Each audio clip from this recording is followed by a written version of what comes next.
le calme du bol vide. Il était une fois, dans les douces collines d'une vallée cachée, un vieil homme nommé Wen. Il vivait seul, dans une petite cabane en bois, où les poutres craquaient comme des arbres chuchotant au vent, et le silence était aussi dense que la brume du matin. Wen ne possédait pas grand-chose, une théière en terre cuite, un bol en bois, un lit de paille, et une flûte qu'il avait fabriquée de ses propres mains. Mais on ne le voyait jamais triste, ni anxieux, ni pressé. Les villageois disaient que Wen détenait le secret de la paix, même s'il ne prononçait jamais un mot à ce sujet. Il se contentait de sourire, comme si chaque chose existante était suffisante. Le matin, Wen puisait de l'eau dans le ruisseau avec son bol, puis la versait dans la théière avec des gestes lents, comme si chaque goutte contenait l'éternité. Ensuite, il s'asseyait face au soleil levant, fermait les yeux, et se contentait de respirer. Rien de plus. Rien de moins. Et bien que beaucoup aient parcouru de longues distances pour lui demander comment atteindre le bonheur, il n'offrait que du thé. Et du silence. Un jour, un jeune homme nommé Liang arriva à la cabane. Ses pas étaient rapides, son souffle court, et ses yeux portaient le poids de nombreuses questions. Il avait entendu parler du vieil homme Wen et de sa mystérieuse sérénité, et il brûlait de comprendre comment quelqu'un pouvait vivre avec si peu et pourtant se sentir comblé. « Maître Wen, dit-il en s'inclinant respectueusement, j'ai traversé montagnes et rivières. Mon cœur est plein d'inquiétude. Je veux savoir comment trouver la paix, m'enseignerez-vous » Wen le regarda avec tendresse, sans rien dire. Il entra dans sa cabane et revint avec son bol en bois. Il le tendit au jeune homme, vide. Puis, d'un geste doux, il désigna le ruisseau tout proche. « Seulement cela » demanda Liang, un peu confus. Wen hocha la tête. Et, avec un léger sourire, il s'assit sur une pierre et ferma les yeux, comme si plus rien n'avait besoin d'être dit. Liang, un peu perplexe, prit le bol et s'avança vers le ruisseau, se demandant si l'enseignement n'avait pas déjà commencé. L'eau du ruisseau était claire comme le ciel d'automne. Liang s'abaissa et plongea doucement le bol dans l'eau. En le faisant, il remarqua comment les feuilles flottaient doucement sur le courant, sans aucune résistance. Elles n'étaient pas pressées. Elles n'avaient pas de direction. Elles se contentaient de couler. En revenant avec le bol rempli, Wen ne dit rien. Il se contenta de l'observer et, d'un léger geste de la main, invita Liang à s'asseoir à côté de lui. Des minutes passèrent, ou peut-être des heures.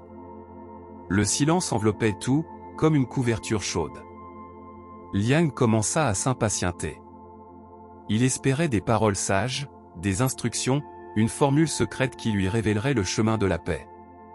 Mais Wen restait immobile, silencieux, respirant au rythme du vent, les yeux fermés et le visage serein.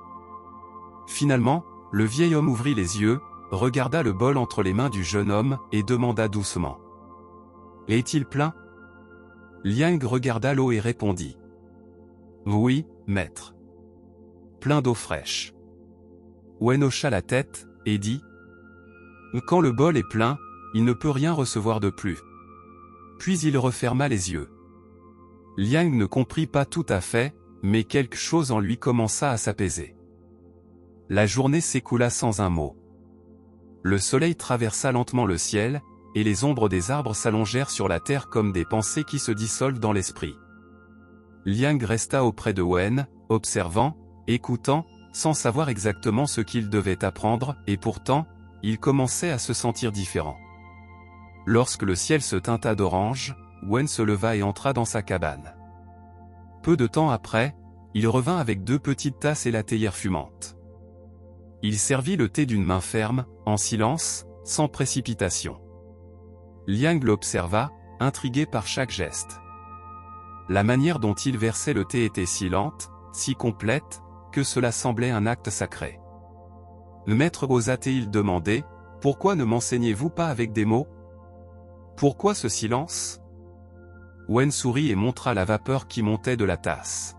« Peux-tu attraper la vapeur avec tes mains ?» Liang secoua la tête. C'est ainsi que sont les mots quand l'esprit est trop plein. Ils s'échappent seulement. Il prit sa tasse, but une gorgée et ajouta. Et il faut d'abord vider le bol, pour que l'essence puisse être reçue. Liang baissa les yeux. Son esprit, pour la première fois depuis longtemps, commença à se calmer. Cette nuit-là, Liang dormit dans un coin de la cabane, enveloppé dans une couverture tissée à la main et accompagné par le chant des grillons et le murmure du vent dans les branches. Il n'y avait pas de lanterne. Il n'y avait pas de porte fermée. Juste l'obscurité douce de la montagne et la chaleur sereine du feu lent. À l'aube, le jeune homme se réveilla avant Wen. Il sortit dehors et s'assit face au paysage ouvert. Pour la première fois, il ne ressentit pas l'urgence de comprendre quoi que ce soit. Il respira simplement. La rosée brillait sur les feuilles comme de minuscules lunes. Le monde semblait en paix, non pas parce que tout était parfait, mais parce que tout était suffisant. Quand Wen sortit, il le trouva ainsi, immobile, calme, les yeux fermés. Le vieil homme ne dit rien. Il s'assit simplement à côté de lui, laissant la matinée se dérouler sans effort. Après un long silence, Liang murmura. « Maître, est-ce cela vivre dans la simplicité ?» Wen hocha légèrement la tête et répondit. « Vivre dans la simplicité, ce n'est pas avoir peu. C'est avoir besoin de peu. » Liang resta dans la cabane plusieurs jours. Au début, il essayait d'aider, il ramassait du bois, nettoyait le sol, demandait si Wen avait besoin de quelque chose. Mais le vieil homme répondait toujours par la même phrase. « Fais seulement ce qui est nécessaire. Ni plus, ni moins. » Cela fut difficile pour le jeune homme au début. Il était habitué à faire, chercher, courir après quelque chose. Mais peu à peu, le calme du lieu l'enveloppa. Les jours cessèrent d'être une liste de tâches, et devinrent un vaste espace, comme un ciel sans nuages. Un après-midi, alors qu'il lavait le bol dans le ruisseau, Liang l'observa attentivement. Il était simple, sans ornement, sans éclat, sans prétention. Et pourtant, dans son vide, il pouvait contenir l'eau, la lumière, l'ombre, et même refléter le ciel. À ce moment-là, il comprit. Ce n'était pas le bol qui importait, mais l'espace qu'il offrait. Il retourna à la cabane sans dire un mot. Wen le regarda et, pour la première fois, inclina la tête avec un sourire plus profond, comme quelqu'un qui voit fleurir quelque chose qu'il attendait en silence. Cette nuit-là, Liang n'eut besoin ni de couverture, ni de feu, ni de parole. Il s'allongea sur la terre douce, regardant les étoiles. Il ne pensa pas au futur. Il ne revécut pas le passé. Il ressentit simplement comment le ciel respirait avec lui. Le lendemain, au réveil, il sut qu'il était temps de partir. Wen était assis comme toujours, sa flûte entre les mains. Liang s'inclina avec gratitude et dit « Merci, maître. Tu ne m'as pas donné de réponse, mais je n'ai plus de questions. » Wen hocha la tête, et lui tendit le bol en bois. « Prends-le avec toi. Qu'il te rappelle que le vide n'est pas un manque, mais un espace pour recevoir. » Liang accepta le bol et le tint comme un trésor, non pas pour sa valeur matérielle, mais pour ce qu'il représentait désormais. Le calme, la présence, l'abondance simple de ne pas avoir besoin de plus que l'essentiel. Il commença à descendre la montagne sans hâte. Chaque pas était léger. Chaque respiration, suffisante. Et pour la première fois, il sentit qu'il portait avec lui la paix, non comme un objet, mais comme une manière de marcher. Liang retourna dans son village, mais il n'était plus le même. Sa démarche était lente, son regard serein, et ses paroles rares, comme des gouttes qui tombent seulement quand elles sont nécessaires.